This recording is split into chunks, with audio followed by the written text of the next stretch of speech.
অতিরিক্ত গরমে বেগুন দিয়ে ট্যাংরা মাছ দিয়ে এরকম খুব পাতলা করে ট্যাংরা মাছের ঝোল রান্না করলে খেতে কিন্তু বেশ ভালোই লাগে। আমি আজকে কিভাবে এই ট্যাংরা মাছের বেগুন দিয়ে খুব পাতলা করে ট্যাংরা মাছের ঝোল রান্না করলাম সেটাই আজকে আমি তোমাদের সঙ্গে এই ভিডিওতে আমি শেয়ার করছি।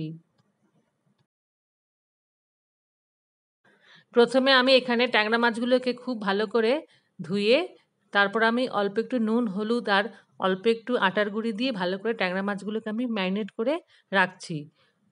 আটার গুঁড়ি দিয়ে ট্যাংরা মাছগুলো ভালো করে ম্যারিনেট করে রাখলে ট্যাংরা মাছগুলো একটুও কিন্তু তেলে ভাজলে ছেটে না।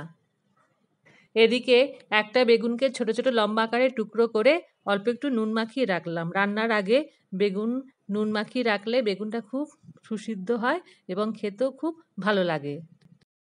এরপর তেল ভালো করে গরম করে এর মধ্যে আমি দুটো করে করে ট্যাংরা মাছ লাল লাল করে আমি ভেজে নিচ্ছি।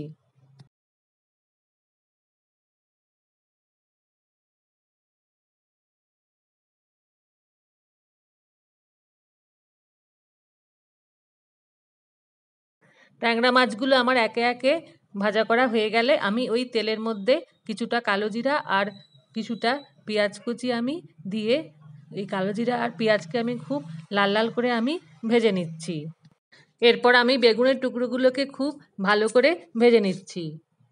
বেগুনগুলো ভাজতে ভাজতে আমার প্রায় সেদ্ধ হয়ে গেছে। এবারে আমি এর মধ্যে পরিমাণ মতো হলুদ গুঁড়ো আর পরিমাণ মতো ধনে জিরে গুঁড়ো আর অল্প একটু শুকনো লঙ্কার গুঁড়ো আর সবশেষে আমি পরিমাণ মতো নুন দিয়ে মশলাটাকে আমি এবার খুব ভালো করে আমি কষিয়ে নিচ্ছি। যত কষানো হবে তত কিন্তু ঝোলটা খেতে সুস্বাদু হবে।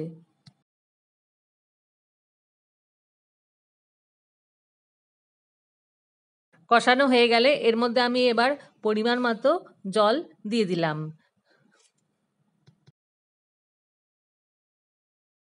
ঝোলটা একটু টকবক করে ফুটে উঠলে এর মধ্যে আমি দুটো কাঁচা লঙ্কা চিড়ে দিয়ে দিলাম আর একে একে ভেজে রাখা ট্যাংরা মাছগুলো আমি এই ঝোলের মধ্যে আমি দিয়ে দিলাম। মাছগুলোকে ভালো করে সিদ্ধ হওয়ার জন্য আমি 10 মিনিটের জন্য ঢেকে দিলাম।